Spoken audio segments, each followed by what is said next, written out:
जर त्यांनी जे कृत्य केलेलं आहे त्याला म्हणजे काय बावळट, मूर्ख, बेअक्कल असे कितीही शब्द वापरले तरी त्या कृत्याला हे शब्द सुद्धा अपुरे पडतील, इतकं संतापजनक हे त्यांचं हे कृत्य आहे. बघा, त्यांना राग आल्यानंतर ते वरून खाली आलेले आहेत. त्यांच्या रूमवर ते अन्न घेऊन गेलेला होता तो वेटर. ते आमदार महाशय वरून खाली आले. बरं येताना कसे आलेत? तर ते टॉवेल लटकवलेला आहे, शरीराभोवती लपेटलेला आहे. बनियनवरती आहेत. कपडे त्यांनी नीट घातलेली नाहीत आणि तशा अवस्थेत खाली आलेत. म्हणजे सार्वजनिक ठिकाणी जाताना कुठला पेहराव करावा याची सुद्धा त्यांना समज नाही. म्हणजे इतका म्हणजे त्यांचा मानसिक संतुलन त्यावेळी किती ढळलेलं असेल. त्यानंतर ते त्याला मारहाण करतायत, बेदम मारहाण करतायत. तो जो कर्मचारी आहे तो हॉटेलचा, तो तुमच्यापेक्षा कमकुवत आहे. म्हणजे आर्थिक दृष्टीने असेल, सामाजिक दृष्टीने असेल, पदाने असेल, तो तुमच्यापेक्षा कमकुवत आहे. तो नाहिरे वर्गातला आहे.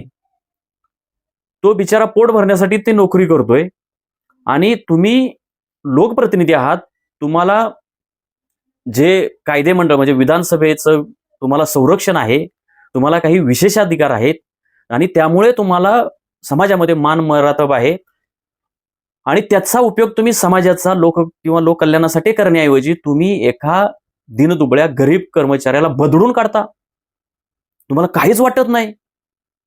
आपण जे कृत्य करतोय ते कृत्य केवळ लोकशाहीसाठी पोषक तर नाहीच, परंतु कायदेशीर दृष्ट्या सुद्धा ते पोषक नाही, ते योग्य नाही.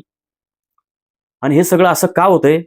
तर आपणास माहित आहे हे जे सरकार आहे, ह्या सरकारमध्ये सुसंस्कृत, अभ्यासू, साहित्यिक, वाङ्मय, कला या क्षेत्राची जाण असणारे, आवड असणारे मंत्री, लोकप्रतिनिधी जवळपास कुणी नाहीच.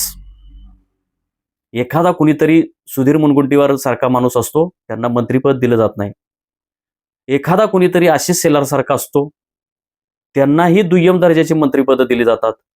त्यांनाही इतरांवर मुंगण्याचं, आक्रमकपणे बोलण्याचं कंत्राट दिलं जातं.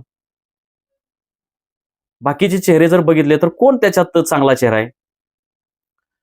सगळं अख्खं मंत्रिमंडळ संधी साधूंचं आहे. म्हणजे काही अपवादात्मक सन्माननीय अपवाद वगळता